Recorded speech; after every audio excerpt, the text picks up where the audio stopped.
Yo, we gotta talk about the American Adventure Show at Epcot. Now that the United States has become the rest of the world's favorite reality show, I think it's time to rethink what this pavilion is all about. What's my problem with it? Well, the film primarily focuses on positive moments in American history like the American Revolution, westward expansion, and civil rights advancements, and it totally glosses over stuff like LGBTQIA plus issues, slavery, Native American displacement, and economic inequality. So this movie creates a sanitized and incomplete picture of America's past. This movie has a strong patriotic message that emphasizes American exceptionalism and portrays the U.S. as a shining beacon of democracy and freedom. This is arrogant and dismissive of other cultures and histories. To be fair, the movie was originally released in 1982 and hasn't really undergone any significant revisions since then, but let's talk about the changes that have been made.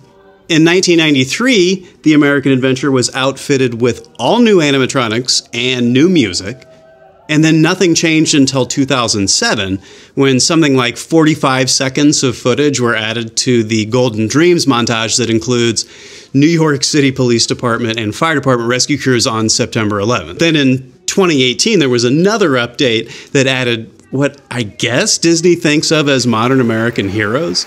We get the Obamas, okay. Mark Zuckerberg, I guess. Madonna? What? And everybody's favorite Bond villain, Elon Musk. Come on, really? Well, anyway, enjoy the show if you can. It's pretty rough. America did not exist. 4 centuries of work, bloodshed, loneliness, and fear created this land. We built America, and the process made us Americans. A new breed, rooted in all races, stained and tinted with all colors, a seeming ethnic anarchy. Then, in a little time, we became more alike than we were different. A new society. Not great, but fitted by our very faults for greatness. Excuse me, Mr. Twain. What's that? Perhaps you recognize those inspiring words from one of America's great writers.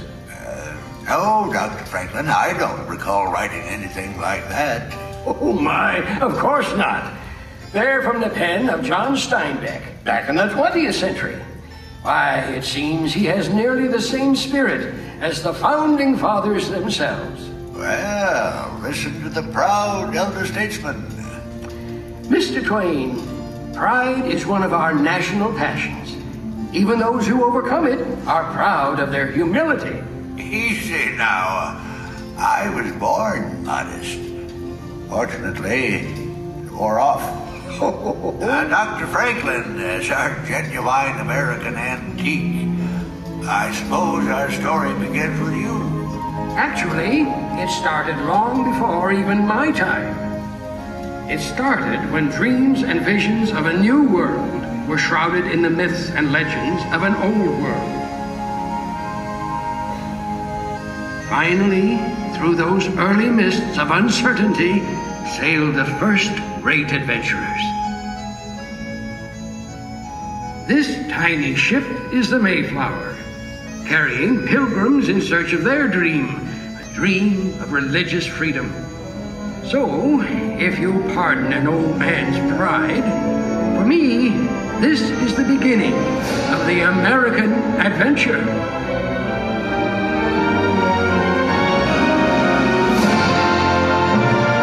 There's a land across this ocean I'm waiting to see, a land for these people who dream to be free. So stand by the mainsail, the fierce storms will race, aloft with ye mates, our King Neptune will face. You'd think that these landlubbers never would last, this cargo of pilgrims 12 week for the mast. It's land ho, me hearties, at last we've arrived, and praise be to God, nearly all have survived. But a look o'er this wilderness brings me to dread that the first bitter winter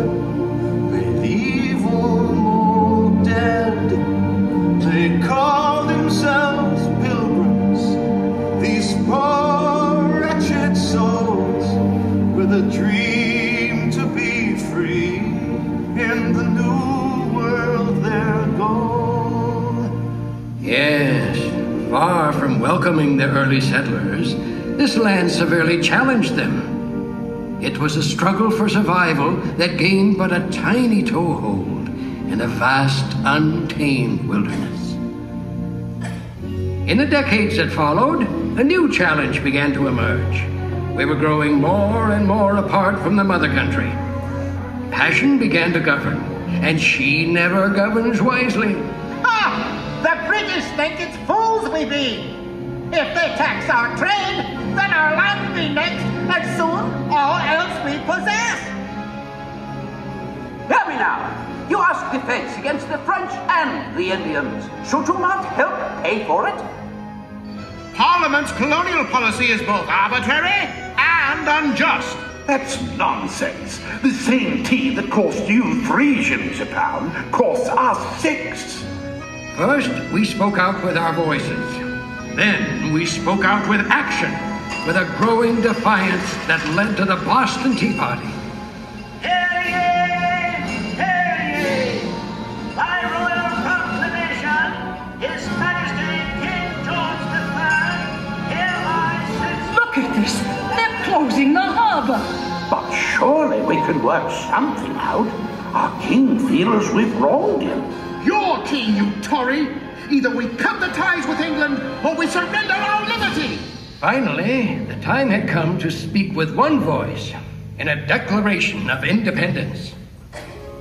Good evening, Mr. Jefferson. Have you finished the new draft yet? Those are new drafts all over the floor, Dr. Franklin.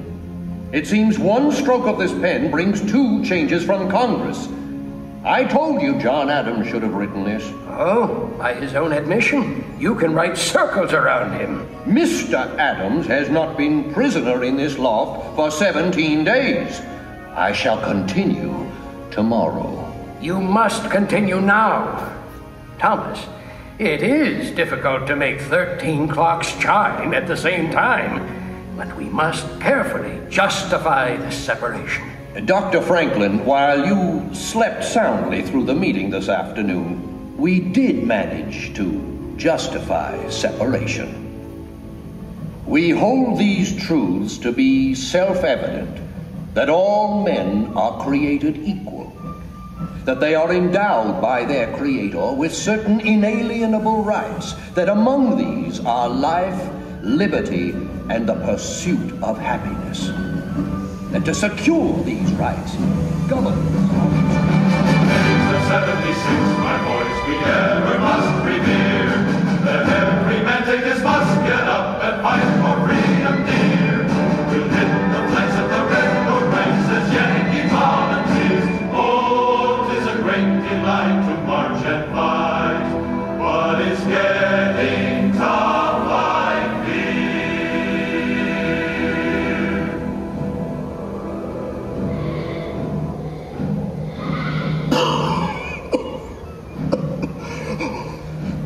I shan't spend another night up here. At least you got shoes, mate. There's not a dozen left what can say that. Don't tell me, friend. Tell the good general then. Tell him that half his camp has got typhus, smallpox, or dysentery. And there be not a ration amongst us. Now we can forage for hickory nuts. Aye, while the English overindulge in our Philadelphia's fine food and drink. 'Tis a strange war we shoulder, George Washington. Congress sleeps warmly in York. And the British party in Philadelphia. And we freeze or starve to death here in Valley Forge. The names of Valley Forge, my boys, forever we must hail. We fight the cold with rags on our feet as the lobster backs regale. But the time will come when they'll be on the run and their ships will homeward sail. Oh, 'tis a great delight to march and fight along the victory trail. 'Tis a great delight to march and fight along the victory trail.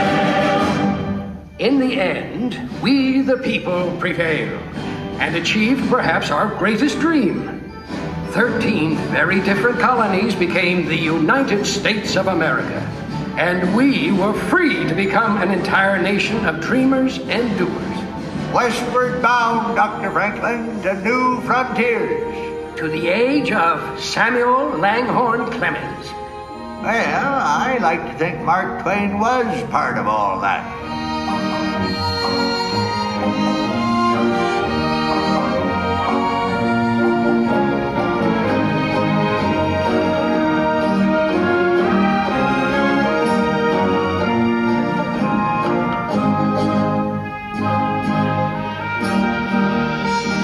Yes, sir, Dr. Franklin.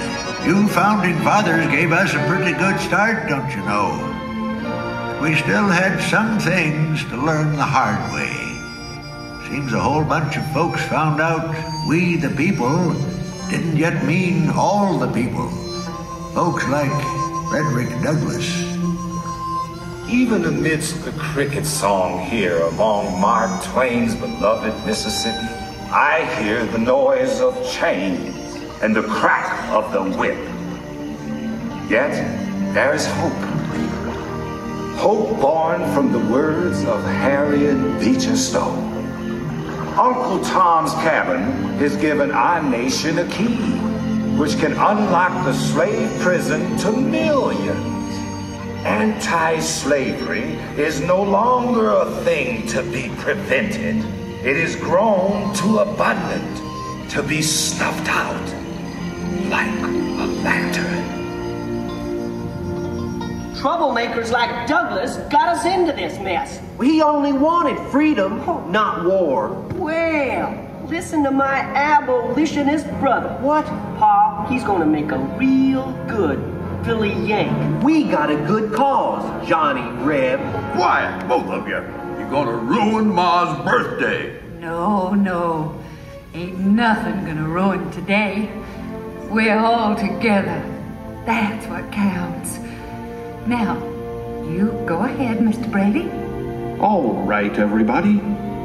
Hold real still now.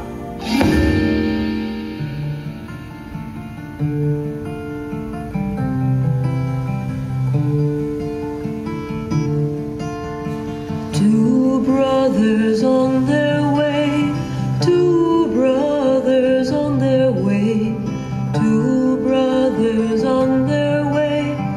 One wore blue and one wore gray. One wore blue and one wore gray as they marched along their way.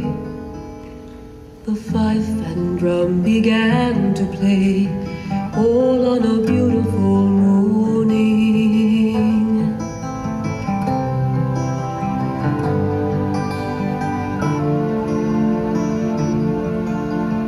One was gentle, one was kind. One was gentle, one was kind. One came home, one stayed behind. A cannonball don't pay no mind. A cannonball don't pay no mind. If you're gentle or if you're kind. It don't think of the folks behind, all on a beautiful morning. All on a beautiful morning. At last, the terrible Civil War ended. The time had come to rebuild our shattered nation, and a new wave of immigrants would help us do it. From around the world they came, these new Americans. 1,000 noble currents, wrote Herman Melville, all pouring into one. Seems there was a new dawn coming for the American adventure. Enough! Enough of your words. Let your new dawn lead to the final sunset on my people's suffering. When I think of our condition, my heart is heavy. I see men of my own race treated as outlaws or shot down like animals. I hope that all of us may be brothers, with one country around us and one government for all. From where the sun now stands, I will fight no more, forever. The wisdom of the great Chief Joseph reminded us once again of our long, painful journey through the frontiers of human liberty. Woman has shown equal devotion with man to the cause of freedom. Together, they have made this country what it is. We ask justice. We ask equality be guaranteed to us and our daughters forever. Well, here we are, back in the heat of Franklin's Philadelphia again. We're 100 years old today. We came a long way in that first century, but like Susan B. Anthony, we're still speaking out. And why shouldn't we, Mr. Twain? As Tom Edison says, discontent is the first necessity of progress. Edison? Afraid I don't place a name. Edison's that young phonograph inventor. Why, this great hall is filled with new inventions. There's Otis Elevator, Corliss magnificent steam engines. And don't forget me telephone, the true hallmark of progress. Aha! Behold the proud Scots. That's right. Carnegie Steel built this place. Aye, and it'll soon build a new concert hall for New York. Oh, Carnegie Hall, eh? It'll never last. Donating libraries. Andy, that's a grand idea. 'Tis an age for grand ideas. An era for innovation. A dawn for new awareness. A time to challenge the frontiers of a new century.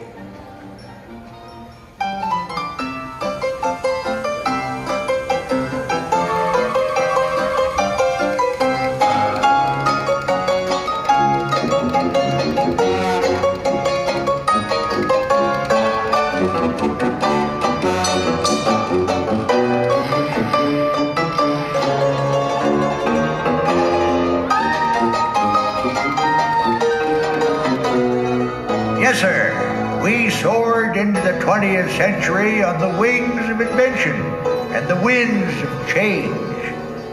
But our America the Beautiful, she was changing too. We needed people like Teddy Roosevelt and an outspoken naturalist, John Muir, to get our attention. Beautiful. Bully beautiful. Those falls are magnificent. Aye, Mr. President. But it won't last if the timber thieves have their way. John, you may be right, but the country's growth is putting a tremendous demand on our resources. Any fool can destroy trees. Why, for more than 3,000 years, God has cared for our giant sequoias, saved them from drought, disease, avalanches, and floods. But he cannot save them from fools. Now, John, you know I can't ask lumbering to stop completely. All I ask is that we stop massive destruction. What will our children inherit? Seedlings? Of course not. I realize we're not building this country for a generation alone. I know we've got to expand our parks. Then start it here and now. Make this valley a part of Yosemite National Park. Well, I guess we needed those national parks. Seems the simple life of my day was slipping away. Ready or not, we were soon thrust into the hectic role of a world leader and into the war to end all wars.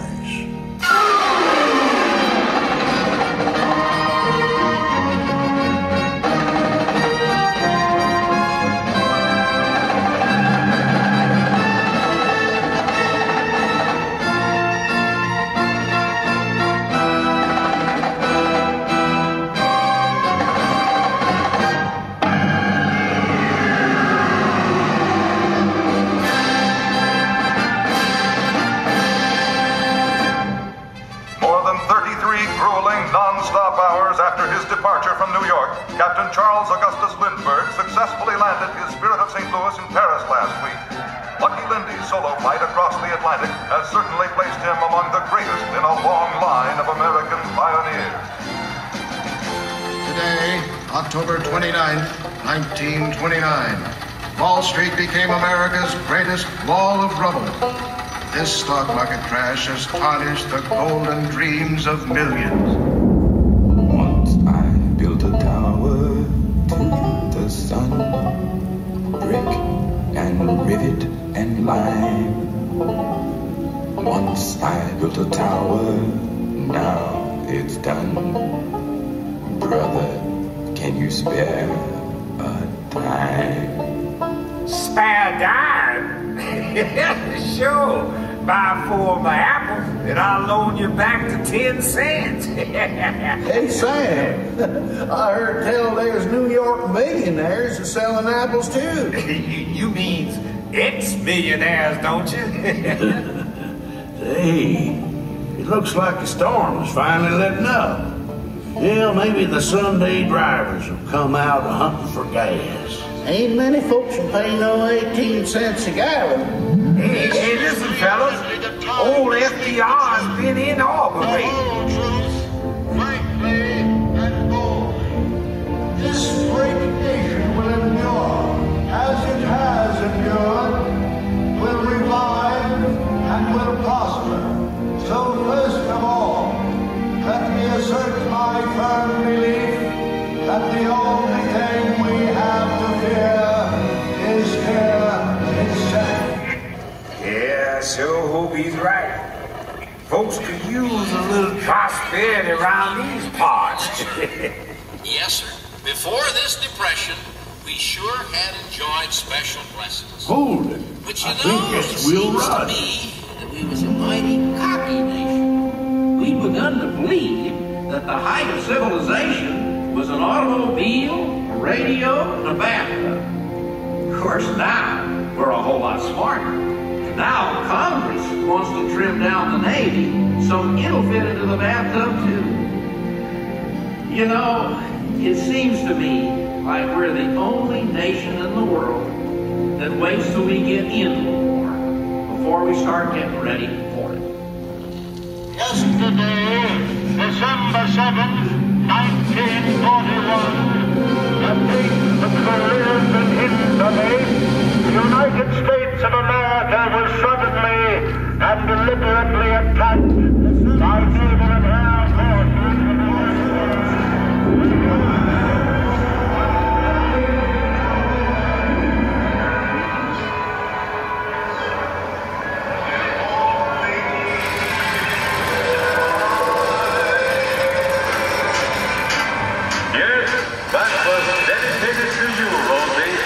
Tens of thousands of you across the face of America working tonight to keep our boys in the fight.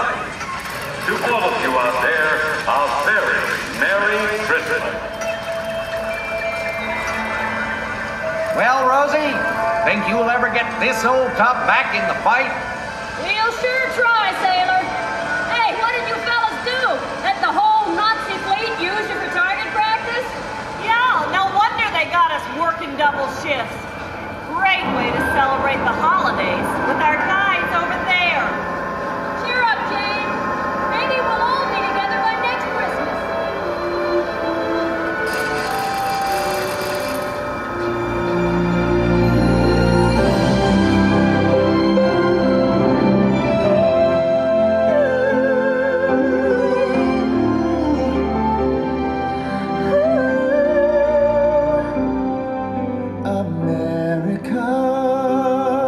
Spread your golden wings, sail on freedom's wing, cross the sky.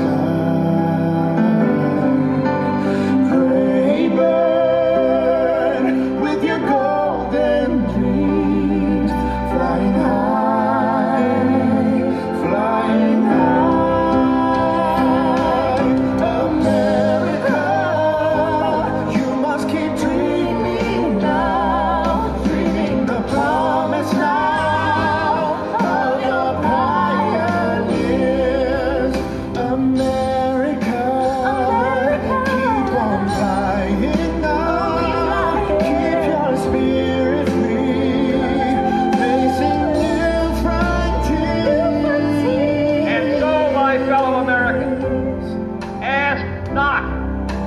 what your country can do for you.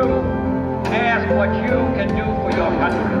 My fellow citizens of the world, ask not what America will do for you, but what together we can do for the freedom of man. I have a dream this afternoon that the brotherhood of man will become a reality in this day with this faith. 40 feet down, 2.5. Picking up the 7. Fall forward, drift into the right level. Contact light. Okay, engine stop. We come to get down, Eagle. Tranquility Base here. The Eagle has landed.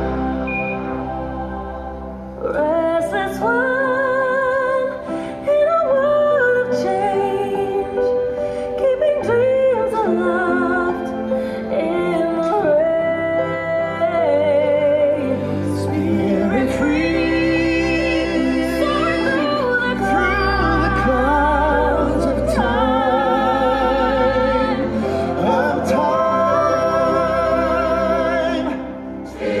Spirit free, reaching to touch the sky on the wings of change. A restless one, search for brighter days, soaring from starry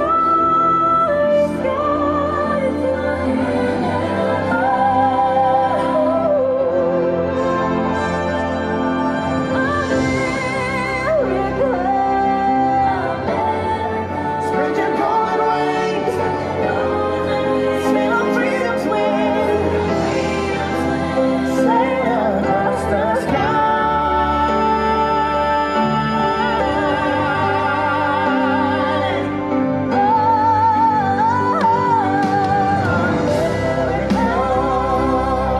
Spread your golden wings, flying high, flying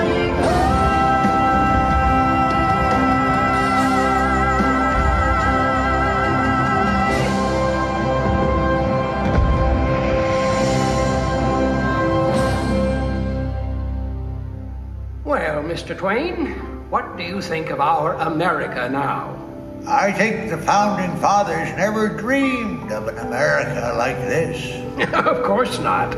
We weren't dreamers, we were visionaries.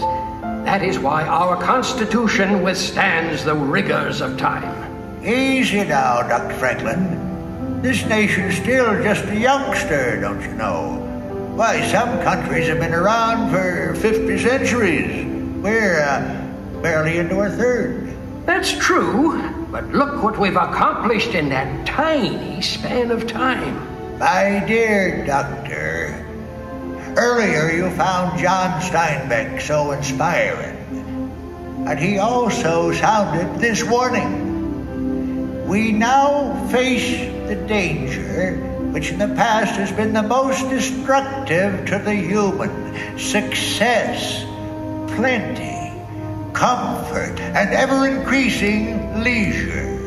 No dynamic people has ever survived these dangers. I may have invented these bifocals I'm wearing, but I can assure you they are not rose-colored.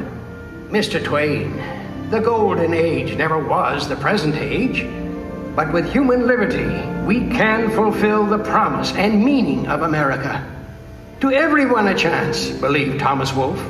To all people, regardless of their birth, the right to live, to work, to be themselves, and to become whatever their visions can combine to make them.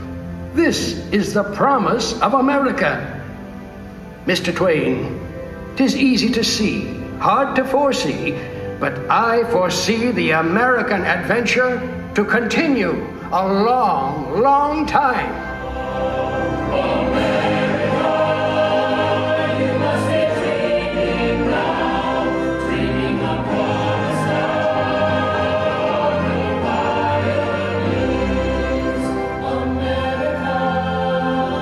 Keep on fighting on, keep your spirit free.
folks enjoyed that.